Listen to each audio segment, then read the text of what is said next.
The medieval plague era transformed death from a rare event into an everyday presence in villages and cities. People woke each morning fearing that they themselves or their loved ones might fall ill at any moment. No one understood the origin of the disease, allowing fear to spread even faster than the deadly illness itself. Those who were healthy one day could collapse overnight with high fever and intense pain. Faith in the stability of daily life quickly crumbled under the uncontrollable speed of contagion. Families lost relatives, one after another, leaving homes empty and memories layered with grief. Funerals were rushed or abandoned altogether as deaths overwhelmed communities in a short time. Corpses appeared in streets inside homes and near places of worship, becoming a familiar sight. The living gradually grew accustomed to death all around them, yet their fear did not diminish. The tolling of death bells rang frequently, reminding everyone how fragile life had become. The plague stripped people of any sense of control over their own fate. Plans for the future lost all meaning when tomorrow could no longer be guaranteed. Fear spread from individuals to entire communities, plunging society into prolonged panic.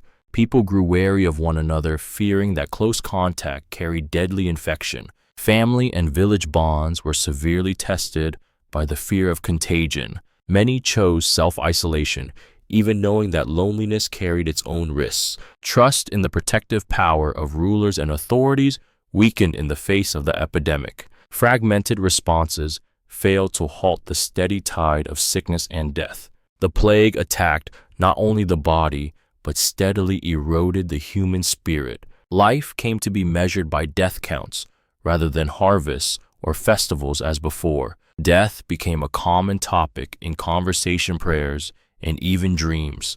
This era forced people to live with fear as a permanent part of existence. That atmosphere of fear shaped every social response during the plague years. From the constant sense of death's nearness, medieval society began to change profoundly. How the disease spread will reveal why fear so quickly escaped all control. The plague did not spread slowly.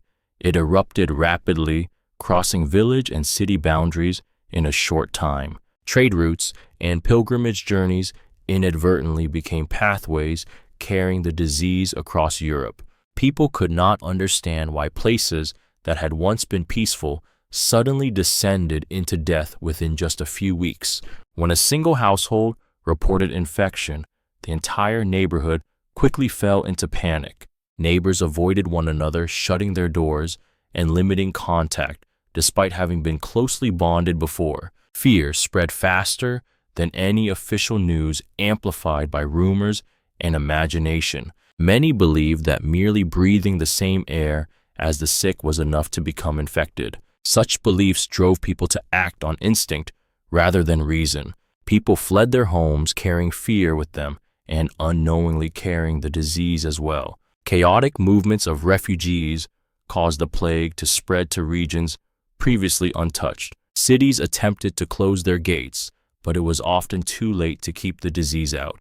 Within city walls, dense populations allowed the plague to spread far more rapidly than in rural areas. Cramped living spaces and poor sanitation caused infection rates to soar. Poor neighborhoods became the hardest hit centers, where residents had no means to isolate themselves. Panic weakened social order, as laws were no longer strictly respected. Some turned to violence or looting in a desperate struggle to survive the chaos. Trust between people collapsed as everyone feared others might carry death with them. Physicians and clergy were not immune to fear, as they were often in direct contact with the sick. Many refused to care for patients, causing the death toll to rise even faster. Collective panic pushed decisions to extremes, stripping them of control and reason.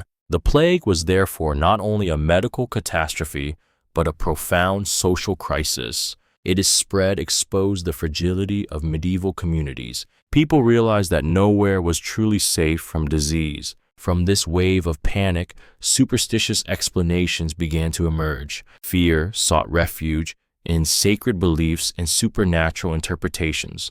As the plague spread, medieval people lacked medical knowledge to explain it, so they quickly turned to interpretations colored by spirituality. Many believed the disease was a divine punishment inflicted upon humanity for sins accumulated over too long a time. Sermons in churches emphasized divine wrath, deepening fear among the population. People flocked to prayer, hoping that sincere devotion might soothe this unseen anger. Religious processions were held frequently, with crowds gathering despite the high risk of infection. Some groups believed that self-mortification could atone for sin and appease the disaster unfolding around them. These individuals traveled from place to place publicly, striking their own bodies in ritual acts. Such extreme behavior reflected both desperation and a profound belief in divine intervention. Not everyone accepted official religious explanations. Some segments of the population believed the plague was caused by poisonous air or curses. Foreigners, the poor, or socially different communities easily became targets of suspicion. This mistrust led to violence as crowds searched for someone to blame for the catastrophe. Superstitious beliefs caused many to refuse caring for the sick, fearing contagion or divine punishment.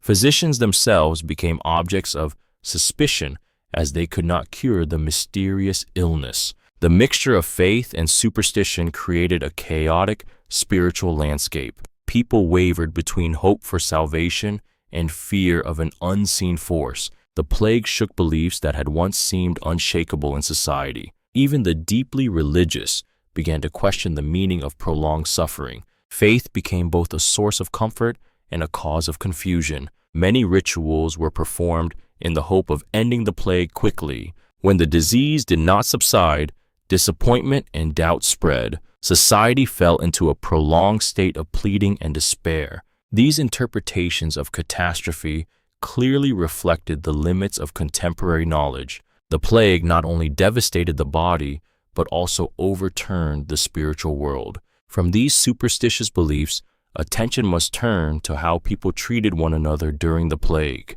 Fear transformed many human relationships into distance and suspicion. As the plague spread, fear of contagion gradually drove people apart, even among those who had once been closest. Those who fell ill were completely avoided and often abandoned in their homes without care. Families with an infected member were quickly deemed dangerous to the surrounding community. Neighbors locked their doors, cut off contact, and halted all everyday exchanges with houses suspected of infection. This isolation forced the sick to endure both physical suffering and profound emotional anguish in total loneliness. Many died without a loved one by their side, leaving haunting images that lingered for years. Fear turned compassion into a burden few dared to carry. Alongside isolation, society began searching for someone to blame for the catastrophe. Groups that differed in religion, origin, or way of life easily became targets of suspicion. Rumors that they carried the plague spread rapidly among the population. Stigmatization led to violence as crowds believed that eliminating certain groups would end the disaster. Many attacks occurred based solely on fear and unfounded rumors. Local authorities were often powerless or chose to ignore such acts. Social order eroded as laws were no longer strictly enforced. Blame offered people a temporary release from fear, but did nothing to stop the plague. Instead of uniting, communities were deeply fractured by mutual suspicion. Relationships once built on trust quickly collapsed. Isolation and stigma intensified the psychological suffering of the plague years. People feared not only disease, but also one another. The plague thus exposed the fragility of human compassion in times of crisis. Prolonged alienation made society colder and more ruthless. Actions driven by fear left wounds that were difficult to heal. Through isolation and persecution, the plague revealed deep fractures within communities. This breakdown of human bonds made life feel even more suffocating than the disease itself. From this division, attention must turn to how people tried to protect themselves in desperation. These extreme survival measures clearly reflect the mindset of the plague era. Faced with an uncontrollable plague, medieval people tried every possible way to protect themselves, even though most measures were based on vague experience and fear rather than true understanding. Many believed that avoiding contact with others was the most effective way to avoid infection. They shut themselves inside their homes, limited going outside, and cut off interaction with surrounding neighbors. Some families hung amulets or sacred objects at their doors to ward off disaster. These items were believed to possess protective power against the invisible disease. People carried strongly scented herbs, convinced that powerful smells could prevent illness from entering the body. Dried flowers, fragrant leaves, and tree resins were kept in pockets or placed around the home. Some burned herbs to purify the air inside their cramped living spaces. The belief that bad air caused disease made ventilation both a source of fear and hope. The wealthy fled cities for the countryside, hoping distance would protect them from the plague. This flight sometimes unintentionally carried the disease into areas that had previously been safe. The poor had no such option and were forced to remain in dangerous environments. Some people altered their diets, believing that simple or restrained eating would strengthen the body. Foods considered hot or harmful were avoided during outbreaks. Such advice spread quickly by word of mouth, despite having no solid basis. Healers offered many remedies ranging from herbal treatments to strange and confusing mixtures. Treatment was often experimental and sometimes more painful than the disease itself. Even so, people clung to every small hope in order to keep living. These self-protective measures reflect desperation in the face of a threat beyond understanding.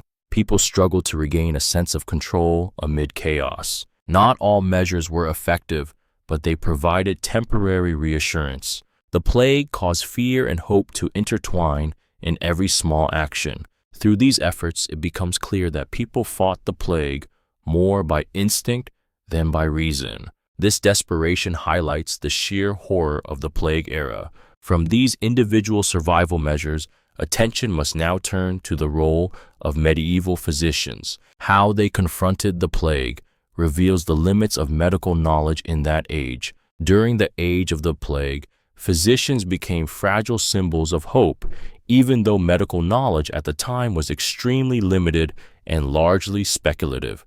They learned medicine from ancient texts and oral tradition, relying on humoral theory to explain disease. According to prevailing belief, illness arose when the body's humors fell into severe imbalance. Treatment, therefore, aimed to restore that balance, even though the methods were often painful for the patient. Bloodletting was a common practice believed to remove harmful substances from the body. Many patients weakened more rapidly after repeated bloodletting while already in a fragile state. Physicians also used herbs, preparing complex mixtures from roots, plants, and minerals. The effectiveness of these remedies was unclear, but they gave patients the sense that treatment was being attempted. Some physicians wore long-beaked masks stuffed with aromatic herbs to protect themselves from the poisonous air believed to cause disease.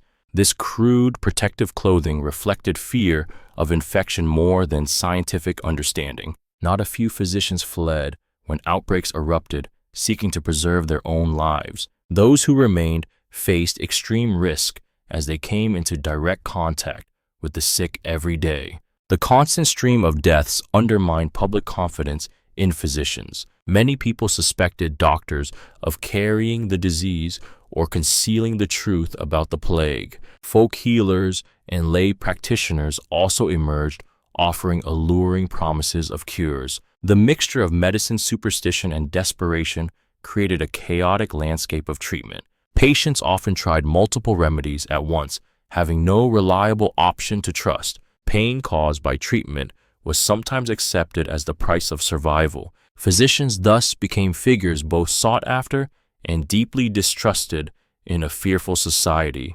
The limits of medicine forced people to confront the reality that not every disaster had an answer. The plague exposed humanity's helplessness before an invisible catastrophe. Despite repeated failures, efforts to heal continued as an act of resistance against despair.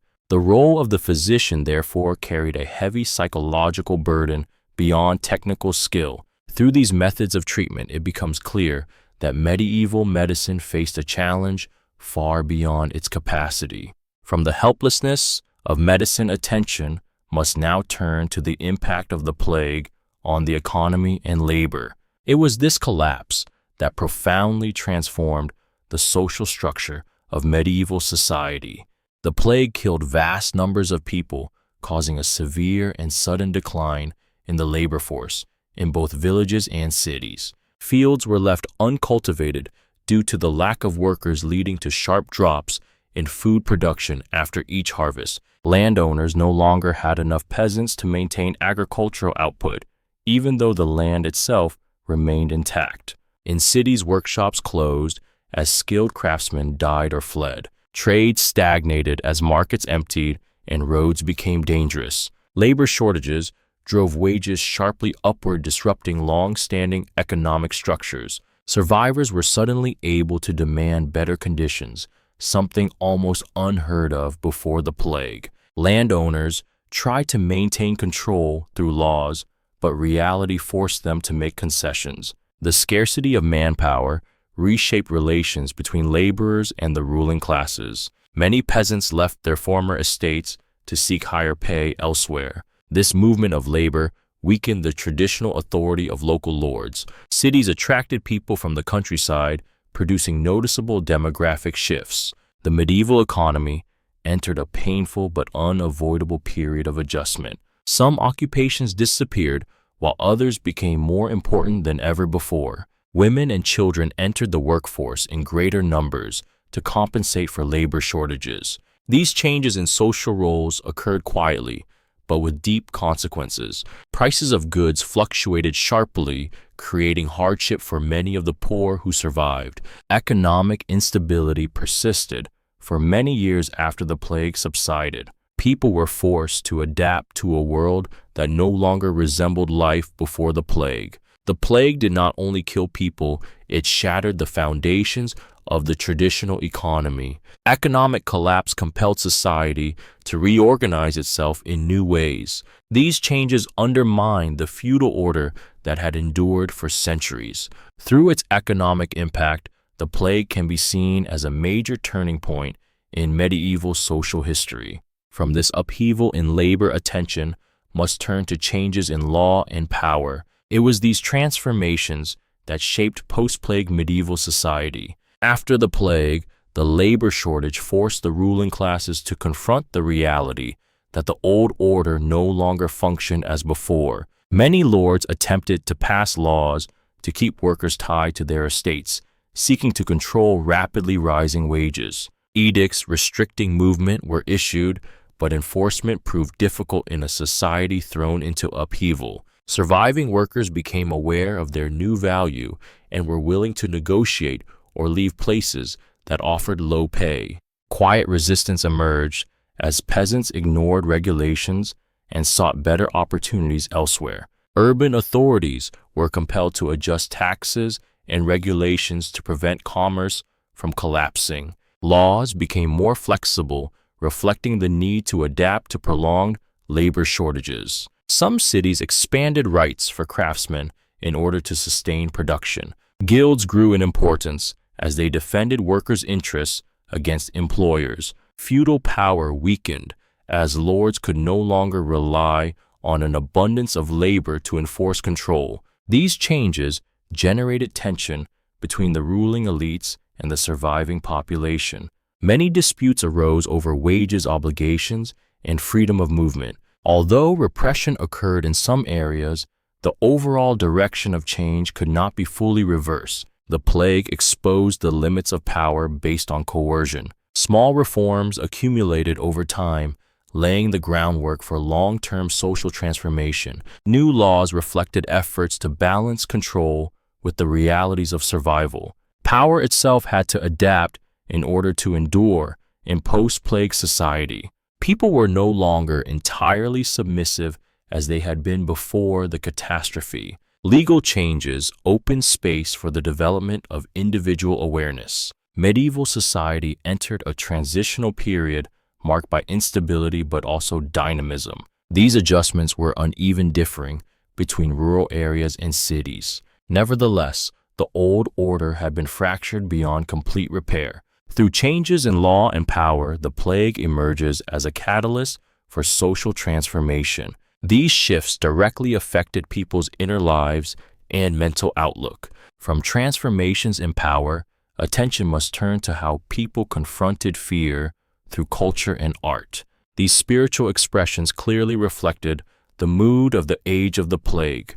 During the time of the plague, fear seeped deeply into spiritual life, becoming a dark source of inspiration for art and religious ritual. Images of death appeared everywhere in paintings, carvings, and church decorations across Europe. Artwork depicting corpses, skeletons, and scenes of judgment served as reminders of the fragility of human life. Art did not seek to comfort, but instead confronted directly the obsession that hung over society. Dances symbolizing death were interpreted as warnings to people of every social class. These images showed that no one could escape fate, whether rich or poor. In churches, sermons and hymns took on somber tones filled with sorrow and penitence. People gathered to pray, hoping to find spiritual protection amid the prolonged catastrophe.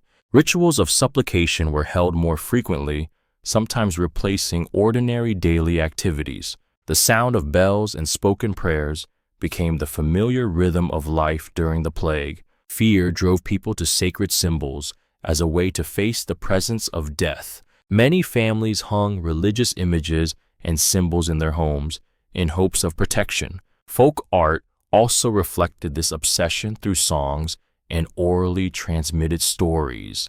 These stories both spread fear and helped people share a common anxiety. Collective fear was transformed into images and rituals that were easy to remember. Through this, communities sought to understand and accept a disaster beyond their control. Sacred spaces became places where people confronted despair directly. Plague-era art was not meant for decoration, but to mark the experience of survival. These dark images endured, becoming part of the cultural memory of the age. They remind later generations of a period when people lived with constant fear. Rituals and art helped society preserve a fragile sense of spiritual cohesion. Through spiritual expression, the plague appears as a trial of both body and soul. Fear was depicted not to incite panic, but to face a harsh reality. It was precisely this confrontation that allowed people to continue living through prolonged darkness. From these spiritual expressions, attention must turn to how family life changed profoundly. Even the closest human relationships were heavily shaped by the fear of disease. During the time of the plague, the family, once a place of safety, became a space filled with fear and prolonged uncertainty. Relatives lived together, but remained constantly wary, knowing that close contact could carry the risk of a deadly infection. Parents were afraid to hold their children. Husbands and wives hesitated to be close, as affection now came entwined with the fear of survival. When one person in the household fell ill, the entire family was immediately thrown into extreme tension. Many sick individuals were isolated within their own homes to protect those who remained healthy. Such decisions caused deep emotional torment as family bonds clashed directly with fear of contagion. Countless people died in solitude, even though loved ones were only a few steps away. Orphan children became increasingly common as parents died within short spans of time. These children were forced to grow up early in a world saturated with loss. The elderly lived in fear of abandonment as their children worried about preserving their own lives. Caring for the sick became an overwhelming emotional and physical burden. Some families broke apart when members fled in an attempt to save themselves. Such actions left behind lasting guilt that persisted long after the plague ended. Family affection was tested to limits few had ever imagined. Yet, there were still those who accepted the danger and stayed to care for loved ones until the very end. These quiet acts of sacrifice became rare points of light amid the catastrophe. Human compassion did not disappear entirely, but it became fragile and easily wounded. The plague forced people to choose between love and survival. Those choices left deep scars in personal and family memory. After the plague, many families could not return to what they once were because the losses were too great. The relationships that remained bore the imprint of the fear they had endured. The family was no longer a guaranteed refuge, but a place heavy with painful memories. Through family life, the plague revealed its destructive power far beyond physical death. Fear had penetrated the most intimate space of human existence. From these family wounds, attention must turn to how society remembered the catastrophe. Collective memory reveals how deeply the plague marked the world for generations to come. After the plague subsided, the memory of the catastrophe did not disappear. Instead, it continued to live on in stories, habits, and the quiet, lingering fears of the community. Survivors passed down accounts of mass death as warnings to later generations. These memories were retold within families, tied to the names of the dead and years marked by suffering. Villages remembered the plague through expanded graveyards and stretches of land left abandoned for years. In many places, simple memorials were erected to remind people of the fragility of human fate. Collective memory preserved not only pain, but also shaped how people viewed the future. Fear of disease made society more cautious in daily life and social contact. Hygiene practices were maintained for generations, even though the true causes of illness were not yet understood. People grew wary of strangers carrying with them memories of uncontrollable contagion. In storytelling traditions, the plague became a temporal dividing line between past and present. The years before the plague were remembered as a lost age of peace. The years after it bore the marks of prolonged caution and loss. Collective memory also influenced how society judged power and responsibility.